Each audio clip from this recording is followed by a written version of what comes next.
আসসালামু আলাইকুম সুপ্রিয় দর্শক শ্রোতা, আমরা অবস্থান করছি ঝিনাইদহ জেলার 12 বাজার গরুর হাটে। আপনারা দেখতে পাচ্ছেন 12 বাজার গরুর হাট থেকে মাংসের ষাঁড় গরুগুলো, এই ষাঁড় গরুগুলো কেমন দামে দরদাম বেচা বিক্রি চলছে আপনাদেরকে জানানোর চেষ্টা করব। আমাদের সাথেই থাকুন। সুপ্রিয় দর্শক, এই দিকে দেখতে পাচ্ছেন 3টা গরু 12 বাজার গরুর হাটে। আসসালামু আলাইকুম ভাই। ওয়ালাইকুম আসসালাম ভাই, বলেন কেমন আছেন? ভালো ভাই।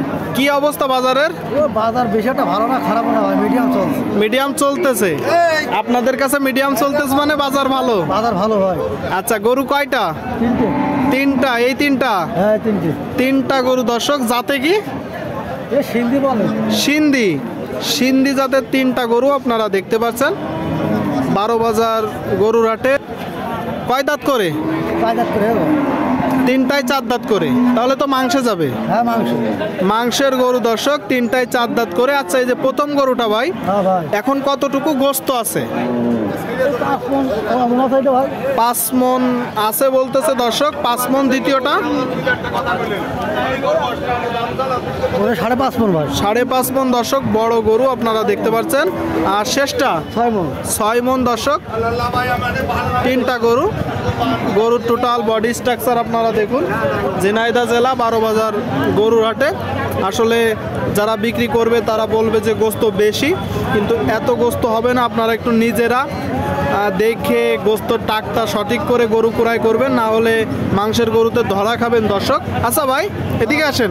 প্রথম গরুটা চাচ্ছেন কত? 60 ভাই। 160 চাচ্ছেন। সংগ্রহ করছেন কোথা থেকে? হ্যাঁ ভাই, আমার সৈয়দপুর থেকে আইছি ভাই। সৈয়দপুর থেকে। কত হলে বিক্রি হবে? 40 কে দাম বলতে ভাই। আপনি কত হলে বিক্রি করবেন? 160 না ভাই, 50 হলে বেশি দেবো। 150। 150 আপনারা শুনলেন দর্শক, 150 হলে বিক্রি হবে। আচ্ছা ভাই, মাংস তো বলতেছেন 5 মণ, তাহলে তো লস হয়ে যাবে ক্রয় করলে।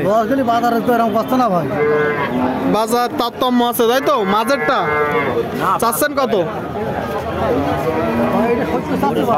70 চাচ্ছে। আপনারা শুনলেন দর্শক, কত হলে বিক্রি হবে ভাই? 60 হলে। আপনারা শুনলেন 60 হলে বিক্রি হবে। আর এই যে শেষ গরুটা চাচ্ছেন কত? 180 চাওয়া, বেচা বিক্রি 70। আপনারা শুনলেন দর্শক, 70 হলে বিক্রি হবে। টোটাল 3টা গরু।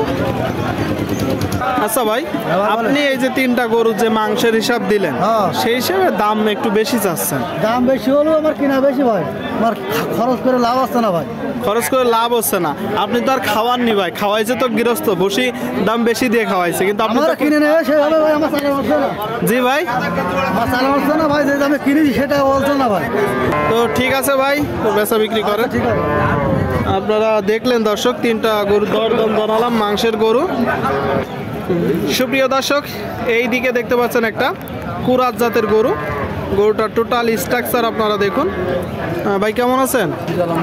বাজারের কি অবস্থা? অন্যদিনকে আজকে একটু কমা মনে হচ্ছে। এটা কয় দাঁত? 2 দাঁত। তাহলে তো মাংসের পাশাপাশি খামারেও যাবে। মাংসের পাশাপাশি দর্শক খামারেও যাবে। আপনারা যারা কুরবানির জন্য তৈরি করতে চান, এই গরুটা ভালো হবে। মূলত মাংসের একটা গরু। চাচ্ছেন কত? 155 চাওয়া। এখন কতটুকু গোস্ত আছে গায়ে? 5 মণ 10 কেজি। আপনারা শুনলেন দর্শক, 5 মণ 10 কেজি গোস্ত আছে। গরুটা এখনো ওইভাবে গোস্ত টাইট হয়ে পারিনি, দাঁড়াই পারিনি। মাংস অনেক দাঁড়াবে, তাই তো ভাই? কত হলে বিক্রি হবে বলেন? একদম 45। আপনারা শুনলেন দর্শক, একদম 45 আপনাদেরকে দেখানোর চেষ্টা করছি। মাংসের ওজনের ষাঁড় গরুগুলো আপনারা দেখতে পাচ্ছেন, বড় বড় ষাঁড় গরু। সুপ্রিয় দর্শক, এই দিকে একটা দেখতে পাচ্ছেন কালো গরু, বিশাল বড় গরু। আসসালামু আলাইকুম। কোথা থেকে আসছেন? নলভাঙ্গা থেকে। ঝিনাইদহ জেলা। বাজার কেমন দেখছেন? বাজার আজকে কম বলতেছে দর্শক। বিশাল বড় একটা ষাঁড় গরু আপনারা দেখতে পাচ্ছেন 12 বাজার গরুর হাটে, ঝিনাইদহ জেলা। কয় দাঁত? 2 দাঁত। কতটুকু গোস্ত আছে এখন? 7 মণ। শুনলেন দর্শক, 2 দাঁতের একটা গরু, বলতেছে 7 মণ গোস্ত আছে। আপনারা দেখতে পাচ্ছেন। চাচ্ছেন কত ভাই? 210 চাওয়া, বেচা বিক্রি রেটটা বলেন। 90। আপনারা শুনলেন দর্শক, 190 হলে বিক্রি হবে গরুটা। 190। আপনার কিনা গরু না বাসার গরু? বাসার গরু মানে আপনি গরুটার গৃহস্থ। কতদিন পালছেন? 2 বছর। 2 বছর পালছেন। কত টাকায় কিনা ছিল? কিনা না, বাড়ি বাছুর। বাড়িরই বাছুর, এত বড় হয়ে গেছে। আচ্ছা, তাহলে তো একটু কম বেশি বিক্রি করলে সমস্যা নেই। আচ্ছা ভাই, এই যে 2 বছর এই গরুটা কেমন খাইছে? 2 বছর না, 2.5 বছর। খাওয়ার হিসাবটা তো কোনো ফিক্সড করা যায় না, তবে খাওয়া হিসাব করলে তো খাওয়ার টাকা ওঠে না। মানে খাওয়া হিসাব করলে খাওয়ার টাকা ওঠে না। ভাই গরুটা 2 বছর পালছে, আপনারা শুনতে পেলেন। ঠিক আছে ভাই, বিক্রি করে না। আচ্ছা।